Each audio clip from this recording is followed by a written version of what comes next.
मतलब आपका ऐसा कहना है कि naukri.com की वजह से आपकी नौकरी लगी। Hey, welcome back to Dr. Bros. ऐसे करके बोलना है हर चीज़। Hey guys, welcome back to Lockdown Bros. This has been our tagline for quite a few days. और जो पिछला वीडियो था उसमें और इसमें काफ़ी टाइम हो गया। हमने बोला था कि अगले सैटरडे तक आ जाएगा। उसमें कुछ थे बैकग्राउंड में कुछ चीज़ें थी जो नहीं कर पाए हम लोग।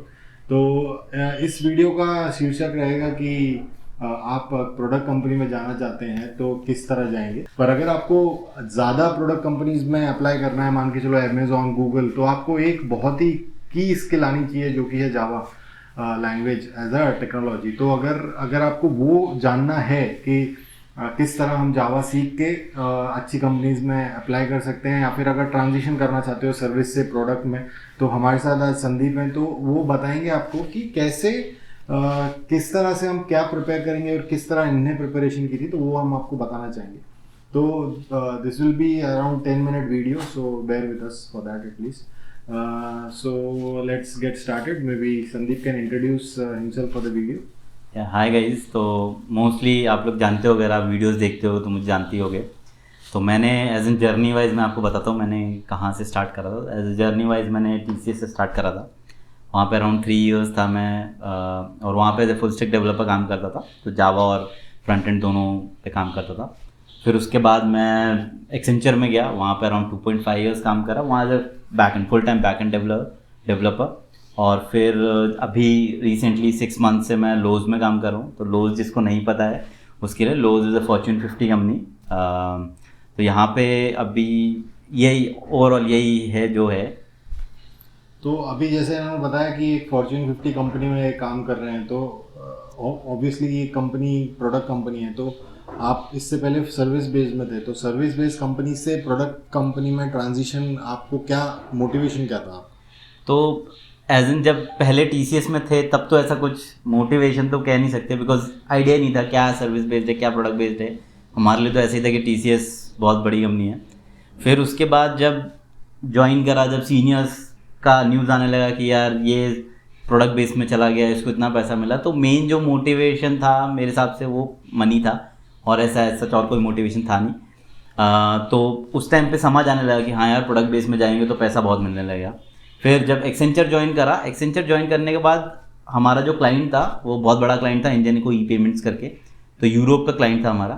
तो जब उनके साथ मैंने काम करना स्टार्ट करा तब मुझे आइडिया लगा कि यार प्रोडक्ट बेस में एक्चुअल में काम कैसे होता है, लोग कैसे काम करते हैं, लोगों का जो मतलब टेक्निकली कितना स्ट्रांग बंदा हो सकता है। तो दूसरा पॉइंट जो मेरे को लगा कि हाँ यार अगर मैं प्रोडक्ट बेस में जाऊँगा तो मेरे पास सर्वर का एक्सेस होगा, मेरे पास डेटाबेस का प्रोडक्शन का एक्सेस होगा, ये सब एक्सेस होगा तो कितना सीखने को मिलेगा। तो सेकंड फिर मोटिवेशन ये हुआ। फिर उसके बाद मैंने प्रोडक्ट बेस कंपनीज के लिए जर्नी स्टार्ट कर दी, प्रिपरेशन की।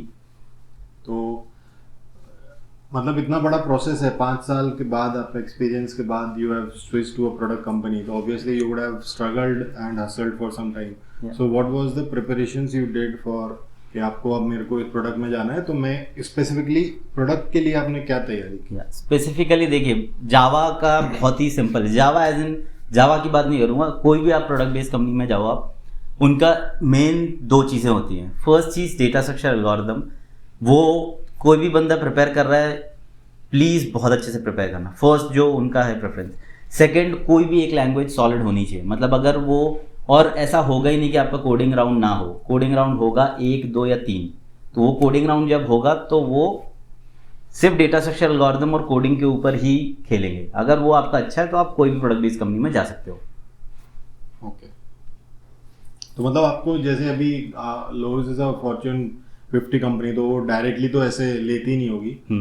जैसे कि एक्सेंचर के तो 4 लाख प्लस एम्प्लॉइज हैं, तो उनके लेकिन इतने नहीं है। तो आपको कैसे कॉल आया, या फिर आपने कैसे शॉर्टलिस्ट किया कि ये प्रोडक्ट कंपनी में मैं जाऊंगा और इसी में काम करूँगा?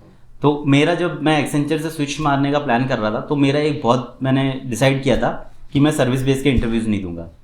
तो मैंने अराउंड काउंट करा, मैंने 21 इंटरव्यूज़ दिए थे टोटल, मतलब 21 कंपनीज़ के इंटरव्यू दिए थे, और मैंने सिर्फ और सिर्फ प्रोडक्ट बेस के दिए थे, 1 या 2 सर्विस बेस को छोड़ के। तो उनमें मेरा एक बहुत सिंपल सा था कि अगर कंपनी का मेरे को कॉल आ रहा है तो मैं पहली चीज़ यही सर्च करूँगा कि प्रोडक्ट बेस है या नहीं है, फर्स्ट चीज़। सेकंड चीज़, मैं उनके लिंक्डइन पे और मतलब लिंक्डइन में कोई बंदा ढूंढता था रेफरेंस के लिए, या फिर उनका जो पोर्टल था उस पोर्टल पे मैं डायरेक्ट अप्लाई करता था, और फिर नौकरी पे भी मैं अप्लाई करता रहता था ये सब कंपनीज़ में। तो फाइनली मेरे को लोज का ऐसे कॉल आया था, थ्रू naukri.com से ही आया मेरे को, और कहीं से नहीं आया, नौकरी से मेरे को कॉल आया। उसके बाद फिर बाकी का शेड्यूल उनके अकॉर्डिंग ही हुआ। तो मतलब आपका ऐसा कहना है कि naukri.com की वजह से आपकी नौकरी लगी? naukri.com पे आपने अप्लाई किया, उसकी वजह से आपका जो भी आगे बढ़े प्रोसेस हुआ। तो इसमें स्टेजेस ऑफ इंटरव्यूज क्या थे, मतलब किस तरह से लोज वालों का प्रोसेस था, क्या क्या कौन से राउंड थे, कितने राउंड थे, और मतलब किस तरह से नेगोशिएशंस हो सकते हैं, वो सब आप बता दीजिए। लोज में ना बेसिकली अगर राउंड देखा जाए तो पता नहीं, लोज की तरफ से मेरे काफ़ी ज़्यादा राउंड हो गए थे एज कम्पेयर टू बाकी सबके। तो जो naukri.com पे जब आपने कंपनी शॉर्टलिस्ट करी, तो उसके बाद आपने मतलब you would have gone through a process in लोज एटलीस्ट, तो उसके बाद आप मतलब क्या था, स्टेजेस ऑफ इंटरव्यू क्या थे माँ के पैर छूने के बाद? तो naukri.com पे आपने जैसे बताया कि आपने प्लेसमेंट मतलब उसमें करने के लिए, लोज में अप्लाई करने के लिए naukri.com as a platform use किया था, तो मतलब इसमें वो क्या था, मतलब आपका उन लोग लोज का प्रोसेस क्या था, स्टेजेस ऑफ इंटरव्यू कितने राउंड थे, और कितने एमआर थे, कितने एचआर थे, नेगोशिएशंस कैसे होते हैं, वो सब एक बार बता दीजिए। तो लोज का जब मुझे एक्चुअली कॉल आया जब एचआर से, तो उसके बाद मेरे आई थिंक फर्स्ट राउंड मेरा था कोडिंग राउंड एज एन उन लोगों ने एक प्रॉब्लम स्टेटमेंट दिया हुआ था, और मुझे कुछ सेट ऑफ ये था कि ये टेक्नोलॉजीज आपको यूज़ करनी, जैसे डॉकर मुझे याद है, तो डॉकराइज्ड एप्लीकेशन चाहिए था उनको। तो एक तो पहला राउंड ये था। उसके बाद जब ये करके आई थिंक 24 आवर्स में उनको देना होता है, वो आप करके सबमिट करो उनको, वो फिर रिव्यू करते हैं, उसके बाद आपको फर्दर कॉल आता है। उसके बाद फर्स्ट राउंड जो मेरा था, मैंने as a full stack developer के लिए अप्लाई करा था, तो फर्स्ट राउंड जो मेरा था वो फ्रंट एंड डेवलपमेंट के लिए था, एक फ्रंट एंड डेवलपर ने इंटरव्यू। उसके बाद नेक्स्ट राउंड जो मेरा था वो बैक एंड डेवलपर ने लिया, फिर उसके बाद नेक्स्ट राउंड फिर से बैक एंड डेवलपर, फिर नेक्स्ट राउंड फिर से बैक एंड। तो ये जो 3 थे, इसमें मेजरली उनका कॉन्सेप्ट था कोडिंग, और सेकंड था कि जो प्रॉब्लम स्टेटमेंट अगर आपको कुछ दी है उसको आप कैसे एल्गोरिथम वाइज कैसे सॉल्व कर सकते हो, आपका अप्रोच क्या रहेगा, और जावा, मेनली जावा। फिर उसके बाद मेरा हुआ मैनेजर राउंड। तो मैनेजर डिस्कशन में भी मोस्टली टेक्निकल डिस्कशन था। जो प्रॉब्लम दिए हुए थे, जैसे कि फॉर एग्जांपल मुझे एक एप्लीकेशन बनाना है बुक माई शो जैसा, और उसमें सिर्फ एक सीट अवेलेबल है और 2 बंदे ट्राई कर रहे हैं, तो उस टाइम पे किसको सीट अलॉट होगी। एक तो ये क्वेश्चन, इस टाइप का क्वेश्चन था। फिर एक क्वेश्चन पूछा था कि जैसे ई कॉमर्स एप्लीकेशन हम लोग बना रहे हैं और 2 बंदों ने सेम आइटम रखा हुआ है इसमें कार्ट में, और दोनों ट्राई कर रहे हैं बाय करने का, तो आप किसको प्रेफरेंस दोगे, क्या एल्गोरिथम लगाओगे। तो इस टाइप के क्वेश्चंस पूछे थे रिलेटेड टू किबाना, और ये सब भी था, थोड़ा उसके भी कॉन्सेप्ट थे। तो ये जो था, और उसके बाद फिर एचआर डिस्कशन हुआ, नेगोशिएशन हुआ, बस फिर उसके बाद ऑफर रिलीज हो गया था। तो मतलब ये प्रोसेस होने के बाद, एचआर होने के बाद, इससे पहले भी आपने जब स्टार्ट किया होगा कोई भी प्रैक्टिस, तो किस तरह से आपने प्रैक्टिस किया था कोडिंग का, या फिर किसी प्लेटफॉर्म को यूज़ किया था, कि या फिर आपने कोई बुक यूज़ की थी? तो बेसिकली जब मैं प्रिपरेशन स्टार्ट करा था ना, तो 3 चीज़ें आई थिंक मुझे हेल्प करी थी। तो मैंने और दीप ने साथ में प्रिपरेशन स्टार्ट करा था। हमने सोचा था कि भाई प्रोडक्ट बेस फोड़ना है, कोई फोड़ना ही है, कुछ भी हो जाए। तो जब हम लोगों ने स्टार्ट करा तो हमने एक ग्रुप बनाया था, आई थिंक ये लास्ट वीडियो में बताया होगा दीप ने। तो उस ग्रुप पे हम लोग प्रॉब्लम डालते थे, उसके बाद डिस्कस करते थे उसको सॉल्व कैसे करेंगे। जैसे वो सी का प्रैक्टिस करके बताता था, मैं जावा में करके बताता था।